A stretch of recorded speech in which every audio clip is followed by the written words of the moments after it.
mas o sentido será o mesmo. Diz assim, capítulo 7 de Romanos, versículos número 15. Não entendo o que faço, pois não pratico o que quero, e sim o que odeio. 16. E se faço o que não quero, concordo que a lei é boa. Agora, porém, não sou mais eu quem faz isso, mas o pecado que habita em mim. Porque eu sei que em mim, isto é, na minha carne, não habita bem algum, pois o querer o bem está em mim, mas não o realizá-lo. Pois não faço o bem que quero, mas o mal que não quero. Portanto, se faço o que não quero, já não sou eu quem o faz, mas o pecado que habita em mim. Desse modo, descubro esta lei em mim. Quando quero fazer o bem, o mal está presente em mim. Porque no que diz respeito ao homem interior, tenho prazer na lei de Deus.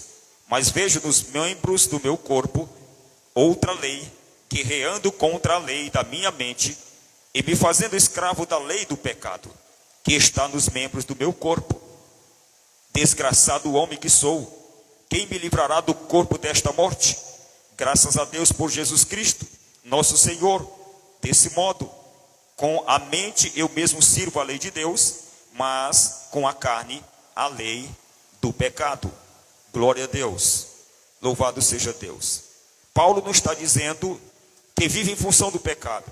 Ele está dizendo que a carne ela pode fazer isso. Tome assento em nome de Jesus. Eu quero trazer o seguinte tema nesta noite: o que fazer com o que não deve ser feito. Vocês perceberam que Paulo está dizendo que aquilo que ele não quer é exatamente aquilo que ele faz. E nós sabemos que querer é humano.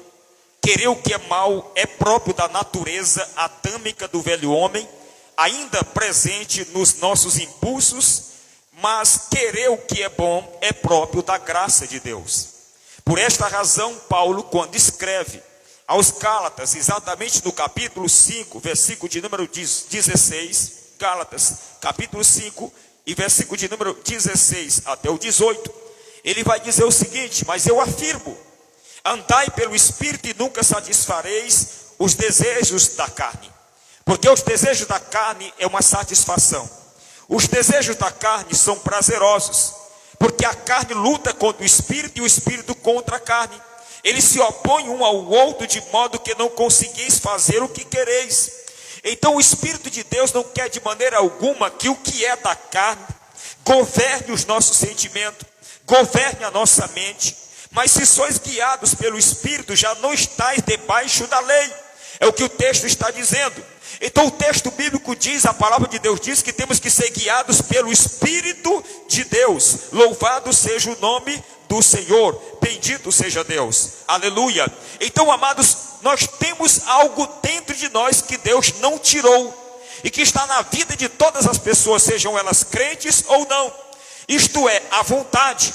A vontade é o fator decisivo em tudo que fazemos. Em todas as esferas da vida, a vontade estabelece alternativas que devem ser guiadas pelo Espírito Santo, que devem ser orientadas pelo Espírito Santo e não pelo o que é próprio da natureza carnal. Porque Cristo ele condena a atitude carnal no âmbito de nosso relacionamento com Ele. A Bíblia vai dizer em João 6, versículo 63, Cristo disse: a carne para nada presta, o Espírito é o que vivifica, e as palavras que eu vos tenho dito são Espírito e são vida. Bendito seja o nome do Senhor.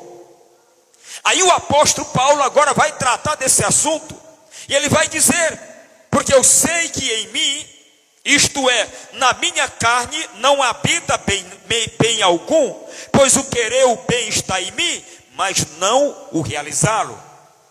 Ele quer o bem e está nele, mas quando ele toma iniciativa para tornar público e notório e fazer, ele tem dificuldades, por conta da nossa própria natureza.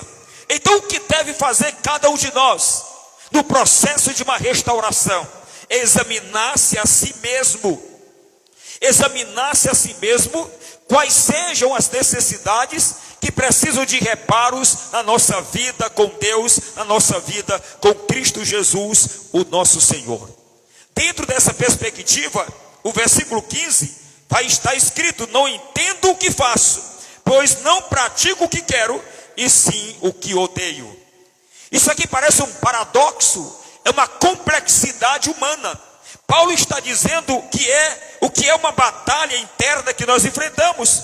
Não entendo o que faço. De repente ele faz, mas de repente ele não está entendendo por que está fazendo, pois não pratico o que quero, e sim o que odeio. Aquilo que não deveria ser praticado, aquilo que aborrece a carne, é exatamente o que de repente estamos fazendo. Certamente os melhores homens não passam de homens susceptíveis ao pecado, na melhor das hipóteses. Todos nós somos homens, mulheres, portadores da necessidade de Deus, da presença de Deus. E entenda uma coisa, ainda no versículo 17 desse capítulo 7, está escrito: agora porém não sou mais eu quem faz isso, mas o pecado que habita em mim. Então o pecado, ele exerce um certo domínio se nós alimentarmos essa natureza terrena. Sejam verdadeiras ou não todas as outras coisas, esta é a incontestável: o homem é o que devia ser. Ou seja, o homem não é o que devia ser. Nós somos o que devíamos não ser. Porquanto dentro disto, o texto de Eclesiastes, que você vai ler o livro de Eclesiastes, você vai encontrar Salomão destacando exatamente o que ele entendeu por verdade, o que seja uma vida fora dos caminhos do Senhor, o que seja uma vida fora dos parâmetros estabelecidos por Deus como princípios. Você vai observar que no livro de Eclesiastes, Salomão vai dizer que tudo que há debaixo do céu é vaidade. Quando ele diz que é vaidade, ele está dizendo que tudo é temporário, que não há nada válido de uma forma permanente. Não, tudo tem o seu fim, tudo é vaidade. E quando eu disse aqui nesta noite, sejam verdadeiras ou não todas as outras coisas, esta aqui é a incontestável, que o homem não é o que devia ser. Em Eclesiastes 7:29, define muito bem isso, quando a Bíblia diz que Deus fez o homem perfeito, mas ele se intrometeu em muitas astúcias, em muitas coisas. Deus não planejou o homem para o mal, para o fracasso, mas o pecado tem levado as pessoas a tudo isso. Outra coisa, homens podem ser transformados pela graça divina, mas os instintos de sua humanidade são imutáveis. Os instintos estão bem presentes em nossa vida, instintos que nos levam a nos alimentar, a tomar água, a nos relacionar com as pessoas. Nós recebemos a transformação da graça, mas os instintos, os impulsos estão aqui. Nós poderemos aderir ou não. É por isso que Paulo vai dizer aqui no versículo 22 e 23, porque no que diz respeito ao homem interior, tenho prazer na lei de Deus. Nós temos prazer na lei de Deus. Quanto à nossa vida interior com Deus, a nossa vida espiritual com Deus, nós temos prazer em Deus, nós nos contentamos, nós nos alegramos, nós choramos, falamos em mistério, recebemos de Deus a edificação do lado interno, como está escrito aqui. Tenho prazer na lei de Deus, no que diz respeito ao homem interior. Mas aí, irmãos, no versículo 23 ele vai dizer: mas vejo nos membros do meu corpo outra lei guerreando contra a lei da minha mente, contra a lei da minha mente, e me fazendo escravo da lei do pecado que está nos membros do meu corpo. Ele está dizendo que os seus membros estão comprometidos com o problema do pecado latente na alma. E diante de tudo isto, nenhum de nós podemos dizer que nós não temos pecado. Não. Quando você pega a carta de João, no capítulo 1 da carta de João, no capítulo 1, versículo de número 8, a palavra de Deus vai nos dizer o seguinte: prestai bem atenção o que diz-nos a palavra de Deus, no versículo 8 a 10. João escreveu dizendo: se dissermos que não temos pecado algum, enganamo-nos a nós mesmos, e a verdade não está em nós. Todos nós, de alguma forma, de alguma maneira, nós estamos pecando. Existem os pecados que são adquiridos, pecados que estão no ambiente que nós estamos e atraídos nós somos. Se confessarmos os nossos pecados, Ele é fiel e justo para nos perdoar os pecados e nos purificar de toda injustiça. Tem essa saída. Mas se alguém disser: não, eu não peco, essa pessoa está admitindo uma mentira. Porque no versículo 10 de João 1 está escrito: se dissermos que não temos cometido pecado, nós o tornamos mentiroso e sua palavra não está em nós. Ou seja, a sua verdade, ela não está em nossas vidas. Ela não está em nós. Diante disto aqui, dessa reflexão, do que Paulo está testemunhando nesse texto, capítulo 7, que é um texto bem complexo e um desafio para muitos estudiosos do Novo Testamento, nós entendemos uma coisa: que a fé que confessa a Cristo, ela precisa estar acompanhada de arrependimento que rejeita o pecado. O arrependimento é uma mudança de trajetória.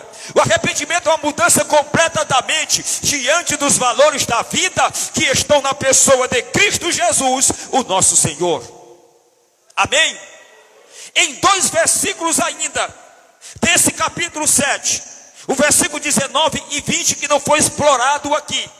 O versículo 19 diz: pois não faço o bem que quero, mas o mal que não quero. Você já passou por isso? De pensar assim: meu Deus, eu fiz isso aqui, eu fiz aquilo. É o que ele está dizendo: pois não faço o bem que quero, mas o mal que não quero. Portanto, se faço o que não quero, já não sou eu quem o faz, mas o pecado que habita em mim. Então o pecado contraído dentro da própria natureza humana é que nos leva a deslizes e, portanto, a uma queda, a dificuldades espirituais com Deus. Mas aí tem uma saída. Você pega Provérbios 28, versículo 13 e 14, o texto bíblico diz o seguinte: aquele que encobre as suas transgressões jamais prosperará, mas o que as confessa e deixa alcançará misericórdia. O texto não diz que alcança misericórdia.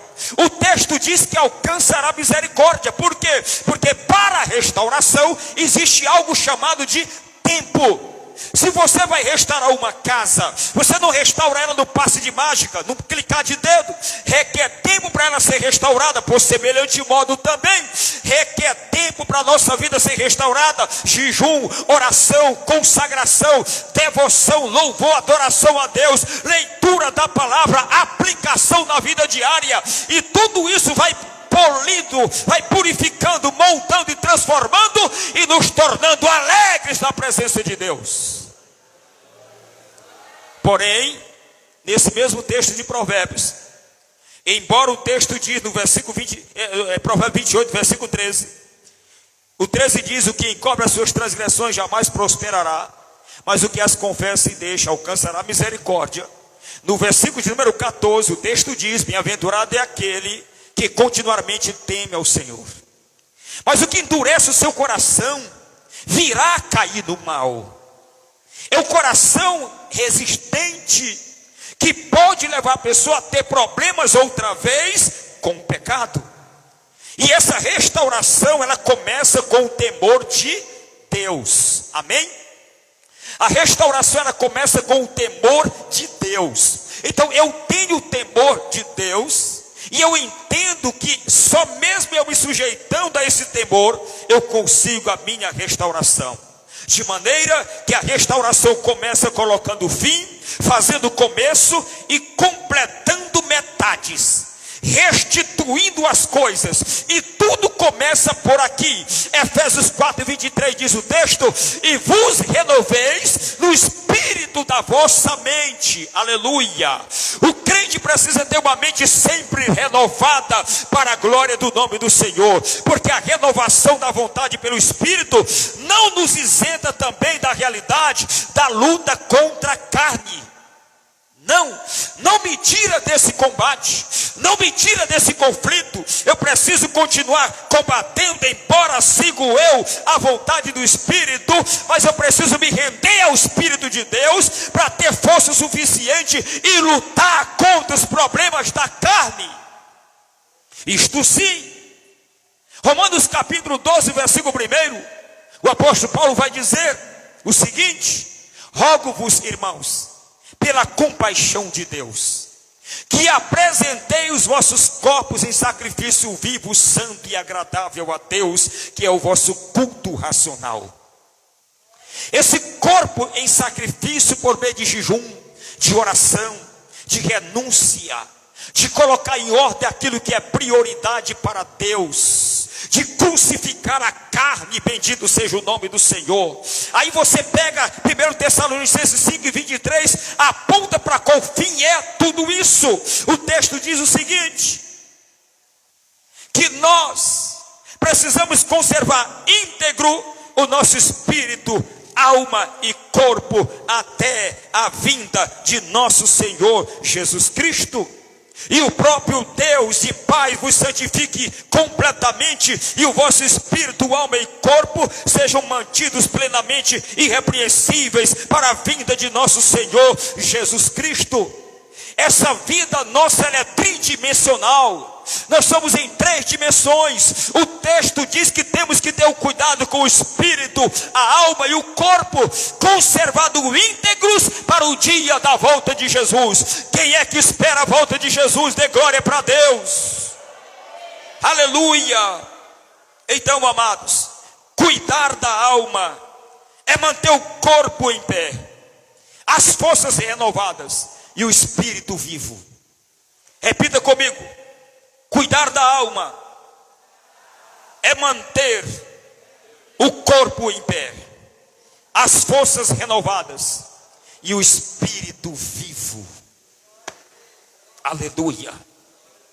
Uma pessoa vivificada, porque ele vive a plenitude de Cristo, tal como João 10, versículo 10, quando Cristo disse: eu vim para que todos tenham vida e a tenham em abundância. Não ter o que reclamar, não ter escassez, mas ter uma vida abundante. E entenda que restauração é uma série de novos começos.